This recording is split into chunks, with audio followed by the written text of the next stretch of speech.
সম্মানিত ভাই ও বোনেরা, আসসালামু আলাইকুম। আশা করি আপনারা সবাই ভালো আছেন। তো আমি আপনাদেরকে আজকে মাত্র 2টা গাছের পাতা দিয়ে কিভাবে আপনারা আপনার দেশি মুরগিকে সুস্থ রাখবেন সেটা আমি বিস্তারিত আপনাদেরকে দেখাবো।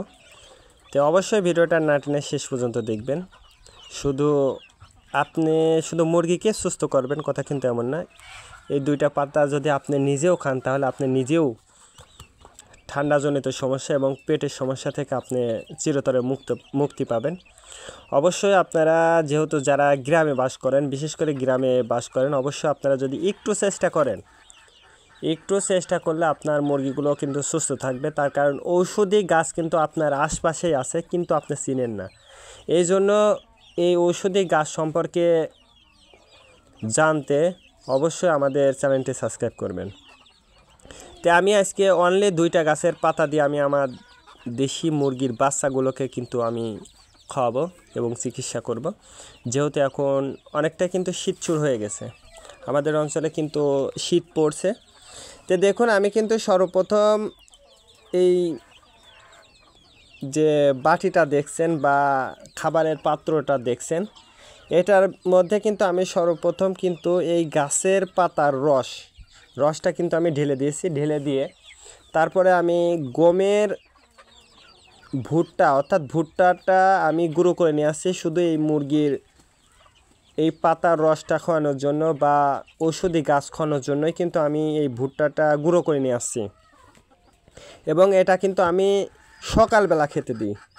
যখন আমি মুরগিগুলো ছেড়ে দিই তখন কিন্তু এই রস দিয়ে এই ভুট্টার গুঁড়াটা মিক্সড করে আমি আমার মুরগির বাচ্চা, মুরগি, বড় মুরগি সব মুরগিকে কিন্তু আমি এটা খেতে দিই। আলহামদুলিল্লাহ, আমার মুরগিগুলো কিন্তু এখনও কিন্তু সুস্থ আছে। লাখো কোটি শুকরিয়া আল্লাহর কাছে। তো আপনারাও কিন্তু এইভাবে আপনার দেশি মুরগির বাচ্চা, দেশি মুরগি এইগুলো কিন্তু সুস্থ রাখতে পারবেন।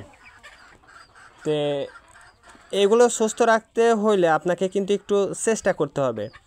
বিশেষ করে যারা গ্রামে বাস করেন, যারা 2টা মুরগি, 3টা মুরগি বা বাচ্চা সহ আপনাদের 20টা বা 15টা এক মুরগি যদি বৃদ্ধ মুরগি থাকে তাহলে কিন্তু একটা মুরগির পিছনে যদি কম করে হলেও 10টা যদি বাচ্চা থাকে, আর আপনার বাচ্চাকে যদি খাবারটা একটু ভালো মতো দেন এবং এই গাছগাছালির যে এই রসটা করে যদি আপনারা আপনার দেশি মুরগিকে যদি খেতে দেন, তাহলে দেখবেন যে ইনশাল্লাহ আপনার মুরগিগুলো কিন্তু যেমন সুস্থ থাকবে, তেমনি আপনার ওষুধ খরচটাও কিন্তু কম হবে।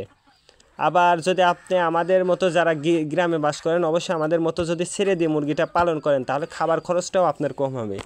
যদি বলেন কিভাবে, ঔষধ খরচটা এই জন্য কম হবে, যদি আপনি গাছের পাতা দিয়ে যদি আপনি রস করে যদি আপনার মুরগিকে খেতে দিতে পারেন তাহলে ইনশাল্লাহ আপনার মুরগিগুলো সুস্থ থাকবে।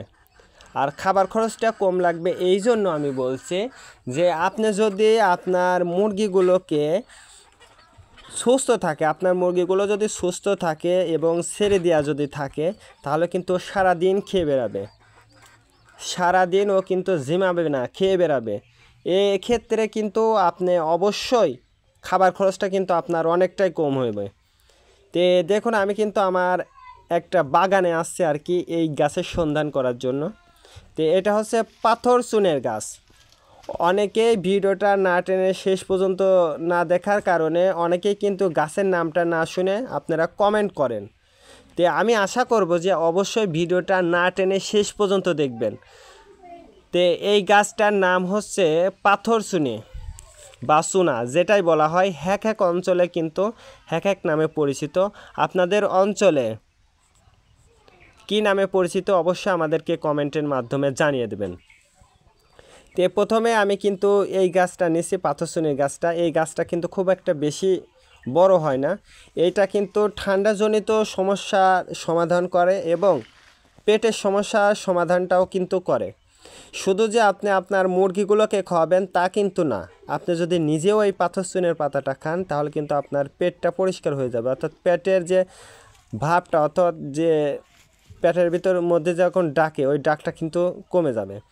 আর এই যে পাতাটা দেখছেন এটা হচ্ছে গন্ধভাদালি।